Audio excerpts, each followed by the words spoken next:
Still deciding where to explore and have fun here in the City of Pines? Don't worry because we got you covered. Nandito kami ngayon sa Assumption Road dito sa Baguio City to discover a hidden gem na maraming new experiences and amenities to offer. So what are you waiting for? Let us all visit Ililikha Artist Village. Tara!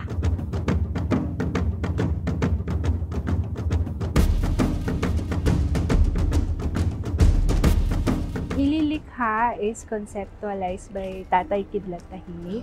Create niya ito as a platform for local artists, artisans, and culture bearers para express yung creativity. Tapos magiging puntahan rin ng mga nag-a-appreciate sa mga arts. Yung goal kasi ni Tatay noon is mag-create lang siya ng community.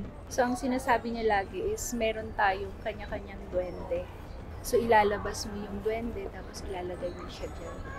Para dito, yung halimbawa yung mga culture bearers, pwede silang sumayaw-sayaw, tapos yung mga artisans, kunwari magka-carve na wood, so dito nilalagay.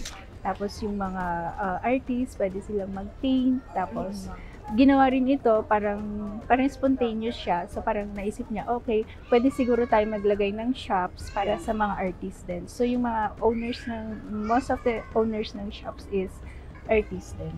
Can you tell us something about the shops that you own, which is Happy Kulaaw? Ang Happy Kulaaw is in partnership with Heritage Arts Academies of the Philippines. Platform siya para sa mga local na crafters. As of now, meron tayong 39 na local crafters na nagko-consign ng mga products nila dyan. So mostly mga students. Dito naman sa Happy Kulaaw, ang hinahire namin is baristas na artist. Wow! Cook na artist. So parang rotation siya eh. For example, 7 days a week, di ba? Mag-work lang sila ng 3 days. The rest is para sa space or time nila para gumawa ng arts nila. Meron yung mga students na kung gusto nila maging artist, nag-a-apply sila as part-time rin dito. So sa atin kasi as Filipino, we have to be proud sa identity natin. So i-practice natin yung mga traditions, culture ng mga ancestors natin. So, yun lang.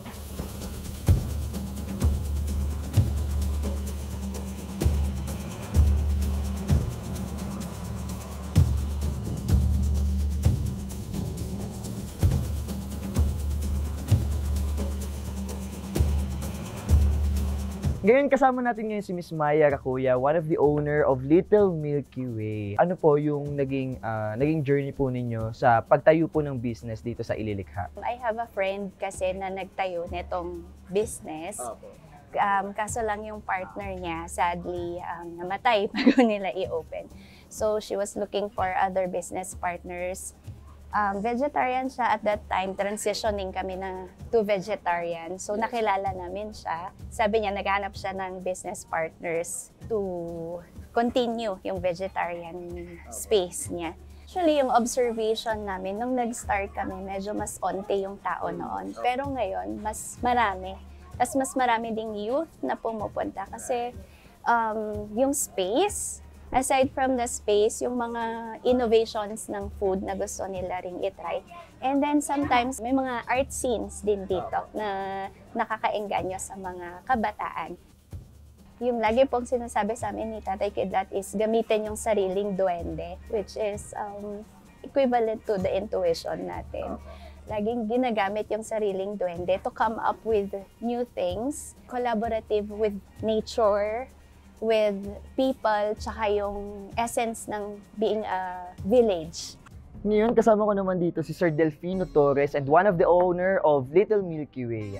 Ano po yung mga values po na na-share sa inyo ni Tatay Kidlat na lagi nyo pong kinikip sa sarili ninyo para ipagpatuloy pa po yung ganitong kagandang proyekto? Una po is yung balik tanaw sa kultura, yung mga katutubo ways, which is yung values, tama, yung pakikipagkapwa, yung bayanihan, yung magandang asal.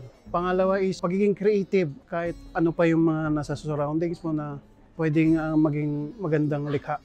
As musicians po, develop ko po yung pag-share ng drum community. Hindi lang drum na bago, pwede siya maging recycle. Lahat nung nasa surrounding natin, kahit medyo junk siya, pwede nating patunugin. So yun yung sinishare ko sa community para magkaroon silang alternative. Hindi tayo puro gastos. So lahat ng mga ways, pwede natin gawing makabuluhan.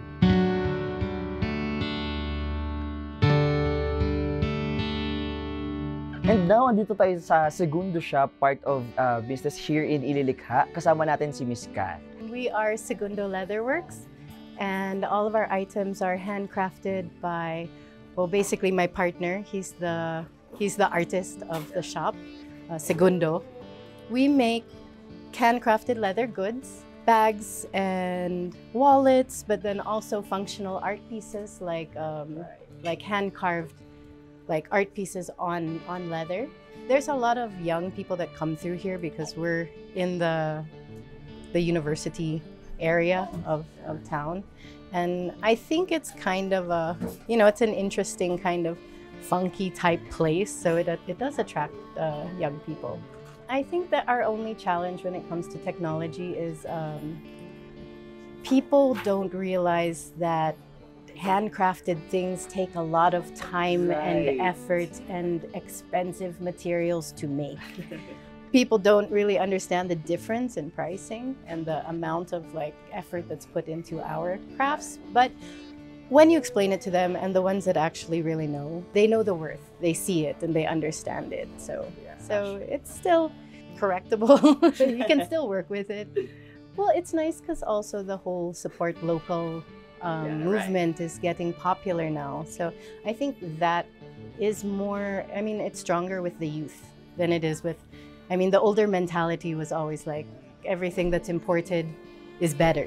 But the younger generations are stronger about supporting local artists, supporting local sourced things.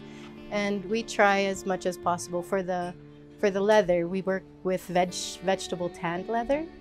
So this leather is, it's the thousands of years old process, the original process of tanning leather with vegetables. So it's more organic, and we locally source that. What are the values of Tatay Kidlat makes you motivated to keep on staying with your craft and business?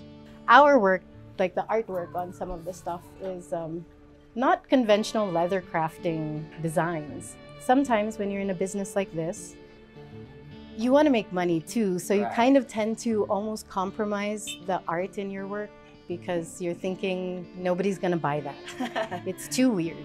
Right. But then when you see somebody like Tatay or Kidlat Tahimik, he's successfully gone on with his artwork and his movies by being unconventional and unique. So that part's inspiring. It lets you know that it's possible. You can do things your way and not really jeopardize your business.